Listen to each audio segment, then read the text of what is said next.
नमस्कार. लग्नानंतर होईलच प्रेम ही मालिका प्रेक्षकांची आवडती मालिका आहे. नुकताच स्टार प्रवाह वाहिनीने या मालिकेचे एक धमाकेदार प्रोमो शेअर केला आहे. त्या प्रोमोमध्ये आपल्याला खूप मोठा ट्विस्ट बघायला मिळणार आहे. चला तर मग बघूया काय असणार आहे मोठा ट्विस्ट. तर जीवाच्या बर्थडे सेलिब्रेशनचे प्लॅनिंग हे त्यांच्या फार्म हाऊसवर करण्याचे ठरवलेले होते. त्यासाठीच काव्य, पार्थ आणि जीवा नंदिनी हे 4 व्हीलरमध्ये फार्म हाऊसवर येतात.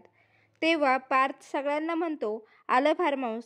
तेव्हा नंदिनी म्हणते, मिथुन काकांनी आधीच येऊन जीवांची रूम सजवली. तेव्हा जीवाला लगेच आठवते की तिथे तर काव्याचे आणि त्याचे फोटो आहेत. मालिकेच्या सुरुवातीच्या एपिसोडमध्येच आपण सर्वांनीच बघितलं होतं की जीवाने काव्याला त्यांच्याच फार्म हाऊसवरती नेऊन तिला सरप्राईज दिलं होतं. तेव्हाचे फोटो अजूनही त्यांच्याच फार्म हाऊसवरती असतात. जीवाला हे आठवतं आणि खूप मोठा धक्का बसतो. तो गाडीतून पटकन उतरून धावत फार्म हाऊसकडे जातो आणि विचार करत असतो, माझे आणि काव्याचे फोटो सगळ्यांनी पाहिले तर इकडे काव्य खुश होऊन म्हणत असते, आता खोलीत गेल्यावर सगळ्यांना खरं काय ते कळल.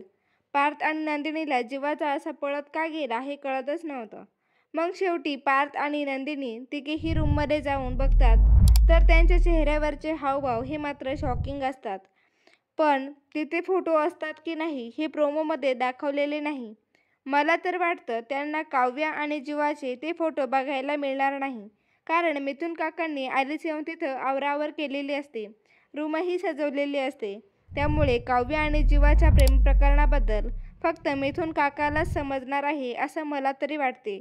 तुम्हाला काय वाटते हे आणि तुम्हाला काव्य, पार्थ आणि जीवा नंदिनीची जोडी आवडते का हे कमेंटमध्ये नक्की सांगा. आणि असेच मालिकांचे प्रोमो बघण्यासाठी लगेचच आपल्या चॅनलला सबस्क्राईब करा.